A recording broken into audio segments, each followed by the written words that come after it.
ಜಮಖಂಡಿ ತಾಲೂಕಿನ ಎಸಿಗಳ ವಿರುದ್ಧ ಗಂಭೀರ ಆರೋಪ ಕೇಳಿ ಬರ್ತಾ ಇದೆ. ಖರೀದಿ ಪತ್ರ ಮೀರಿ ಜಮೀನು ಹೆಚ್ಚು ಕಡಿಮೆ ಮಾಡಿ ತಪ್ಪು ಆದೇಶವನ್ನು ಹೊರಡಿಸಲಾಗಿದೆ.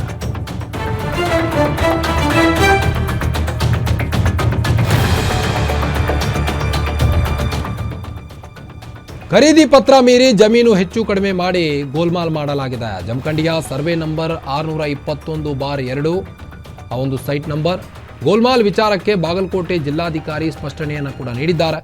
ಗೋಲ್ಮಾಲ್ ಬಗ್ಗೆ ವಿವರವಾಗಿ ಗ್ಯಾರಂಟಿ ನ್ಯೂಸ್ ನಿರಂತರವಾಗಿ ಸುದ್ದಿಯನ್ನು ಬಿತ್ತರಿಸಿತ್ತು. ಗ್ಯಾರಂಟಿ ನ್ಯೂಸ್ಗೆ ಬಾಗಲಕೋಟೆ ಜಿಲ್ಲಾಧಿಕಾರಿ ಸಂಗಪ್ಪ ಈಗ ಪ್ರತಿಕ್ರಿಯೆ ನೀಡಿದ್ದಾರೆ. ಈಗಾಗಲೇ ನಮ್ಮಲ್ಲಿ ಮೇಲ್ಮನವಿಯನ್ನ ದಾಖಲಾಗಿದೆ. ಈ ಕುರಿತು ತಡೆಯಾಜ್ಞೆಯನ್ನ ಸಹ ನೀಡಲಾಗಿದೆ ಎಂದಿದ್ದಾರೆ. ಅಂತಿಮ ವಿಚಾರಣೆಗಾಗಿ ಜಿಲ್ಲಾಧಿಕಾರಿ ನ್ಯಾಯಾಲಯದಲ್ಲಿದೆ ಈ ಒಂದು ಪ್ರಕರಣ. ನಿಯಮಾನುಸಾರ ಮುಂದಿನ ಕ್ರಮ ಕೈಗೊಳ್ಳಲಾಗುತ್ತೆ ಅಂತ ಸಂಗಪ್ಪ ಹೇಳಿದ್ದಾರೆ. ವಿಚಾರಣೆ ನಂತರ ಮುಂದಿನ ಆದೇಶ ಎಂದ ಡಿಸಿ ಸಂಗಪ್ಪ ಅವರು. ಜಮಖಂಡಿ ತಾಲೂಕಿನ ಎಸಿಗಳ ವಿರುದ್ಧ ಗಂಭೀರ ಆರೋಪ ಕೇಳಿ ಬರ್ತಾ ಇದೆ. ಈಗ ಖರೀದಿ ಪತ್ರ ಮೀರಿ ಜಮೀನು ಹೆಚ್ಚು ಕಡಿಮೆ ಮಾಡಿ ತಪ್ಪು ಆದೇಶವನ್ನು ನೀಡಿದ್ದಾರೆ. ಜಮಖಂಡಿಯ ಸರ್ವೆ ನಂಬರ್ 621/2 ಜಮೀನು ವಿಚಾರದಲ್ಲಿ ಆದಂಥ ಗೋಲ್ಮಾಲ್ ಇದು. ಗೋಲ್ಮಾಲ್ ವಿಚಾರಕ್ಕೆ ಬಾಗಲಕೋಟೆ ಜಿಲ್ಲಾಧಿಕಾರಿ ಡಿಸಿ ಸಂಗಪ್ಪ ಅವರು ಮಾತನಾಡಿದ್ದಾರೆ. ಗೋಲ್ಮಾಲ್ ಬಗ್ಗೆ ವಿವರವಾಗಿ ಗ್ಯಾರಂಟಿ ನ್ಯೂಸ್ ಸುದ್ದಿ ಬಿತ್ತರಿಸಿತ್ತು. ಗ್ಯಾರಂಟಿ ನ್ಯೂಸ್ ಸುದ್ದಿಯ ನಂತರ ಜಿಲ್ಲಾಧಿಕಾರಿ ಸಂಗಪ್ಪ ಅವರು ಪ್ರತಿಕ್ರಿಯೆ ನೀಡಿದ್ದಾರೆ.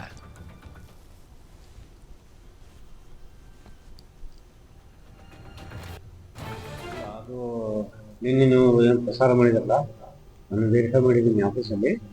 ನಮ್ಮಲ್ಲಿ ಮೇಲ್ಮನವಿ ದಾಖಲಾಗಿದೆ. ತಡೆಯಾಜ್ಞೆಯೂ ಕೂಡ ಪ್ರಕರಣದಲ್ಲಿ ನೀಡಿದ್ದೀನಿ.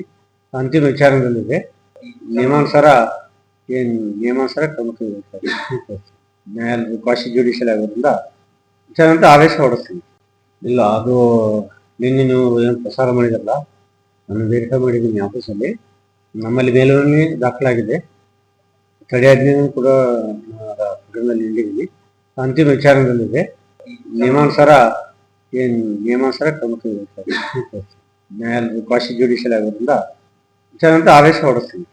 ಇಲ್ಲ, ಅದು ನಿನ್ನೆ ನೀವು ಏನು ಪ್ರಸಾರ ಮಾಡಿದ್ರಲ್ಲ, ನಾನು ವೆರಿಫೈ ಮಾಡಿದ್ದೀನಿ ಆಫೀಸಲ್ಲಿ. ನಮ್ಮಲ್ಲಿ ಮೇಲ್ಮನವಿ ದಾಖಲಾಗಿದೆ. ತಡೆಯಾಜ್ಞೆಯೂ ಕೂಡ ಪ್ರಕರಣದಲ್ಲಿ ನೀಡಿದ್ದೀನಿ. ಅಂತಿಮ ವಿಚಾರಣೆಯಲ್ಲಿದೆ. ನಿಯಮಾನುಸಾರ ಕ್ರಮ ಕೈಗೊಳ್ಳುತ್ತಾರೆ. ನ್ಯಾಯಾಲಯ ಕ್ವಾಶಿ ಜ್ಯುಡಿಷಿಯಲ್ ಆಗೋದ್ರಿಂದ ವಿಚಾರಣೆ ಆದೇಶ ಹೊರಡಿಸ್ತೀನಿ.